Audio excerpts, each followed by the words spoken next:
So welcome to NSWE academy. என்னங்க TNPSC எப்படி படிக்கணும், என்னென்னலாம் படிக்கணும், எனக்கு ஒரு நல்ல ஒரு கைடன்ஸ் இருந்தால் நல்லாயிருக்கும், ஒரு அகாடமியில் ஜாயின் பண்ணணும், இப்போது என்கிட்ட இருக்கிற பொருளாதாரத்துக்கு என்னால் எங்கேயும் ஜாயின் பண்ண முடியல, யாராவது கொஞ்சம் கைடு இருந்தால் நல்லாயிருக்கும்னு நினைக்கிறீங்களா? இருக்கவே இருக்குது நம்ம NSWE அகாடமி. என்றைக்கும் வாசல் திறந்தே இருக்கும் உங்களுக்காக, சரிங்களாங்க? என்றும் நான் உங்களை அன்புடன் வரவேற்கிறேன். நீங்கள் எப்போ வேணால் ஜாயின் பண்ணிக்கலாம். ஒரு சப்ஸ்கிரைபர் கீழே கேட்டிருந்தாரு, எப்படி ஜாயின் பண்ணணும் சார், ஏதாச்சும் அமௌண்ட்டு கட்டணுமா சொல்லுங்க, கட்டிடலான்னு. அதெல்லாம் ஒன்றுமே தேவையில்லைங்க.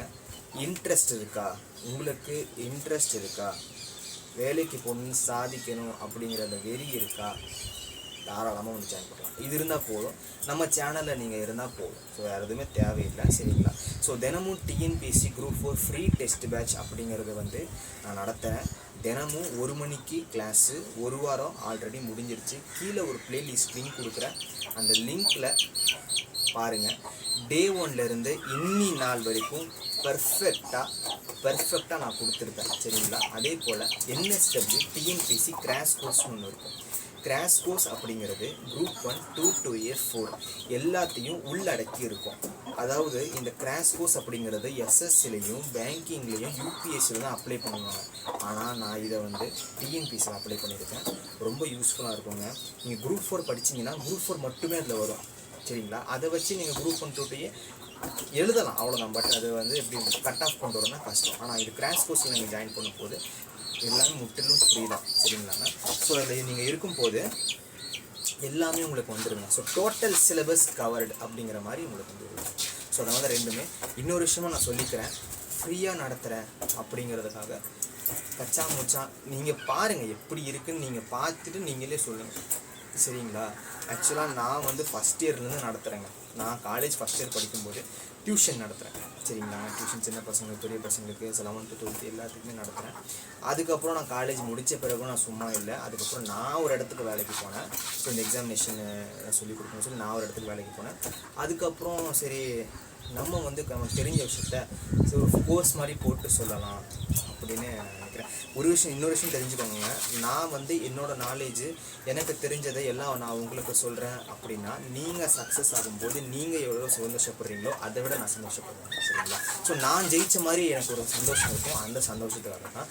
ஸோ நான் பேட்ச் போட்டிருக்கேன் அப்படின்னா ஸோ எனக்கு ஒரு ஆசை, ஓகேங்களா? ஸோ நம்ம அகாடமியிலேருந்து நான் நிறைய நியூஸ்லாம் பார்த்துருக்கேன். ஸோ இந்த அகாடமியில் படித்தவங்க இந்த இவ்வளோ பேர் ஆளாக இருக்காங்க, கலெக்டராக இருக்காங்க, ஸோ இந்த டிஎஸ்பியாக இருக்கிறாங்க. ஸோ அந்த மாதிரி நம்ம அகாடமிலையும் இப்போதைக்கு ஆன்லைன் தான் போயிட்டுருக்கு. கண்டிப்பாக ஒரு பெரிய லெவலுக்கு வரும், சரிங்களா? அதனால நிறைய பேர் நம்ம உருவாக்கணும் இல்லையா? அதனால தான் நம்மளும் உருவாக்கணும். அதுதான் மெயின் கான்செப்டே. அதனால தான் இந்த 2 போட்டிருக்கேன். ஸோ நீங்கள் நியூவாக பழைய மாடலில் தெரியும், நியூவாக வரவங்களுக்கு தான் சொல்லிகிட்ருக்கேன், சரிங்களாங்க? ஸோ நாளைக்கு தேர்வு இருக்குது.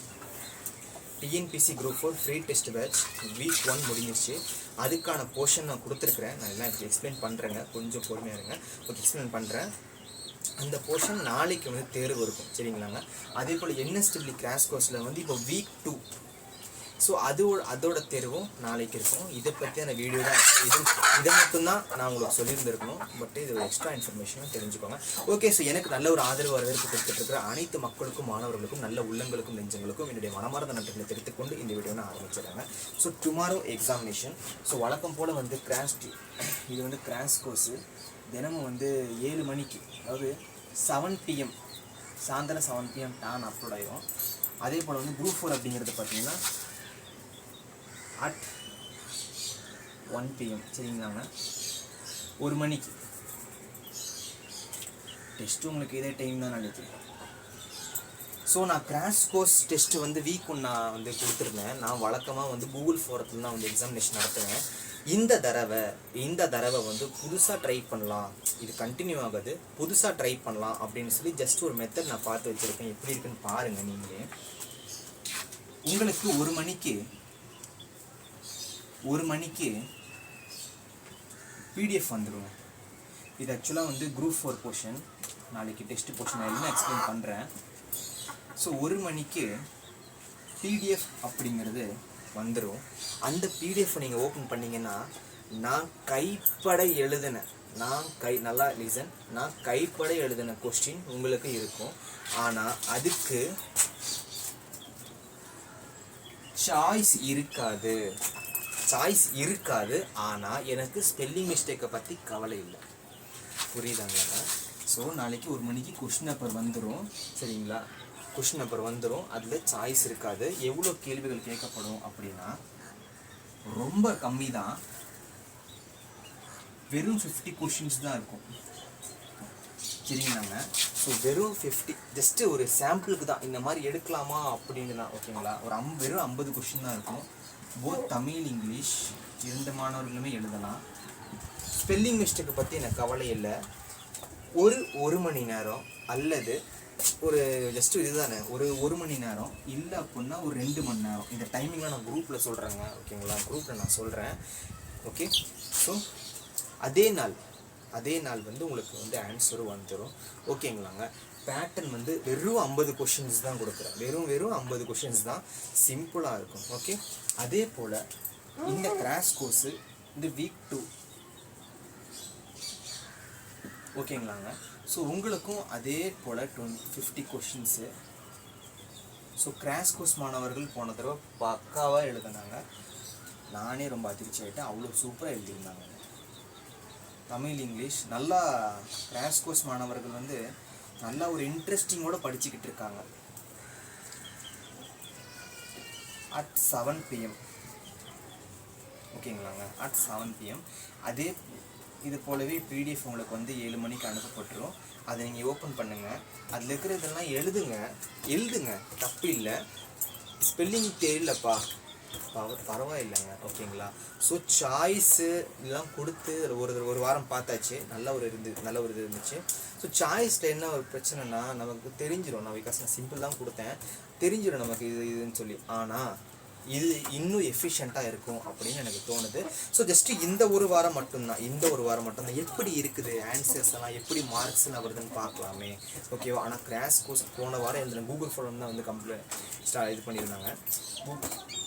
ஸோ கூகுள் ஃபார்மில் தான் வந்து ஆக்சுவலாக எழுதியிருந்தாங்க.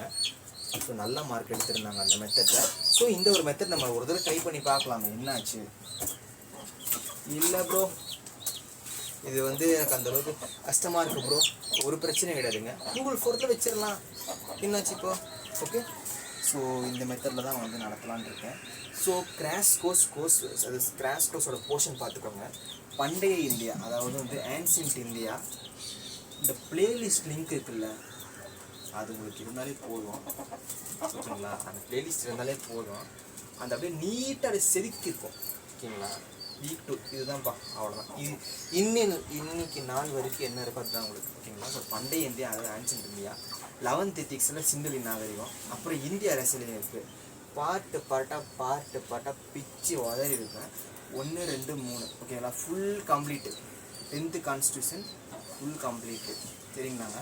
இதுதான் சின்ன போர்ஷன் தான், ரொம்ப கஷ்டம் தான் கிடையாது, ரொம்ப சின்ன போர்ஷன் தான். ஸோ குரூப் 4 பாருங்கள். இந்தியன் எக்கனாமி, அதாவது இந்திய பொருளாதாரம். ஆக்சுவலாக இதை நான் Day 1 கொடுத்துருந்தேன். அதுக்கப்புறம் நான் திரும்பி ரீஷெடியூல் பண்ணியிருந்தேன். இது படிக்கணும்னு கேட்டிருந்தீங்க, கண்டிப்பாக படிக்கணும்ப்பா. இந்தியன் எக்கனாமி, இந்திய பொருளாதாரம் படிச்சிருங்க. அட்வென்ட் ஆஃப் தி யூரோப்பியன், அதாவது ஐரோப்பியர்களோட வருகை, பார்ட் 1 பார்ட் 2 பார்ட் 3, குட்டி வீடியோ தான். அப்புறம் டைஸ் பகடை பார்ட் 1 மட்டும். சரிங்களாங்க? கேன்சல் மெத்தட் மட்டும் பாருங்கள், ரொட்டேஷன் தேவையில்லை. அப்புறம் தமிழகத்தோட மனிதவள மேம்பாட்டு குறியீடுகள் HT ஹியூமன் டெவலப்மெண்ட் இண்டெக்ஸ் அதை பாருங்கள். அப்புறம் ஆசிட் பேஸ் சால்ட், அதாவது வந்து அமிலம் காரம் வகுப்பு, அதை பார்த்துக்கோங்க. ஸோ பார்ட் 1 பார்ட் 2 3 வீடியோ இருக்கும், அதை பார்த்துக்கோங்க. எல்லாமே ரொம்ப சிம்பிளாக தான் இருக்கும். சரிங்களாங்க? வீடியோ வந்து கொஞ்சம் முன்கூட்டியே கொடுத்துருந்துருக்கணும், கொஞ்சம் கமிட்மெண்ட்ஸ். ஸோ அதனால தான். சரிங்களாங்க? ஸோ நான் ஆல்ரெடி உங்கள்கிட்ட சொல்லியிருந்தேன், அன்அகாடமி விட்டுருக்காங்க, ஆஃபர் கொடுத்துருக்காங்க அப்படின்னு. ஸோ கொஞ்சம் ப்ராசஸ்லாம் போயிட்டுருக்கு. அதே சமயம் வந்து கரண்ட் அஃபேர்ஸ் வந்து புக்கு விடணும். அதாவது நம்ம அகாடமி அப்படின்னு நம்ம வந்து இப்போ தான் எஸ்டாப்ளிஷ் ஆகிருக்குது, யூடியூப்லேயே இப்போ தான் எஸ்டாப்ளிஷ் ஆகிருக்குது. இப்போ தான் வந்து நிறைய பேர்லாம் பார்க்க ஆரம்பிச்சிருக்கிறாங்க, ரொம்ப ஆதரவு கொடுத்துட்ருக்குறாங்க. அப்படி ஒரு புக்கும் கொடுத்துடலாம், அப்படியே இந்த சந்தோஷத்தில் ஒரு புக்கும் கொடுத்துடலாம் அப்படின்னு சொல்லி கொஞ்சம் கரண்ட் அஃபேர்ஸ்லாம் எடுத்து வச்சுருக்கேன்.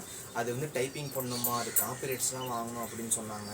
சரி, அந்த ஒரு அது எப்படிங்கிற நான் யோசிச்சுட்டு போயிட்டுருக்குது. அதே சமயம் வந்து கொஞ்சம் வீடியோஸ்லாம் கொடுக்கணும், அதுக்கு நான் உட்காந்து படிக்கணும். அதனால தான் வந்து கொஞ்சம் ஆயிடுச்சு. ஸோ நேற்று உங்களுக்கு கிராஷ் கோர்ஸு குரூப் 4 வீடியோ வந்திருக்காது, இன்றைக்கி வந்திருக்காது. இந்த இன்ஃபர்மேஷன் எல்லாம் எதில் சார் வரும், எதில் ப்ரோ வரும் அப்படின்னா நம்மளோட வாட்ஸ்அப் குரூப், டெலிகிராம் குரூப்பில் வந்து வரும். நீங்கள் அதில் ஜாயின் பண்ணி பாருங்கள். உங்களுக்கு வந்து ஒரு அகாடமியில் நீங்கள் ஜாயின் பண்ணால், ஒரு கோச்சிங் சென்டரில் நீங்கள் ஜாயின் பண்ணால் உங்களுக்கு என்ன ஃபீலிங் கிடைக்குமோ சேம் ஃபீலிங் உங்களுக்கு இருக்குங்க. ஓகேயா சார், நான் அந்த மாதிரி பண்ணிருக்கேன். அதே போல் நிறைய பேர் கமெண்ட் பண்ணியிருந்தாங்க, ப்ரோ நீங்கள் எஸ்எஸ்சி பேங்கிங் நடத்துவீங்களா, யூபிஎஸ்சி நடத்துவீங்களா அப்படின்னு. ஸோ எனக்கும் ஆசை தான், எனக்கும் அதெல்லாம் சொல்லணும்னு ஆசை தான். பிகாஸ் நான் பேங்கிங்லேயும் இருந்திருக்கேன், யூபிஎஸ்சியில் இருந்திருக்கேன். ஒரு வேலையை ஆரம்பித்து அதை முடிக்கணும் அப்படிங்கிறது தான் என்னோட கொள்கையாக இருக்குது. ஸோ இது வந்து குரூப் 4 கிராஷ் கோர்ஸுங்கிறது ரெண்டுமே வந்து சைமில்டேனியஸ்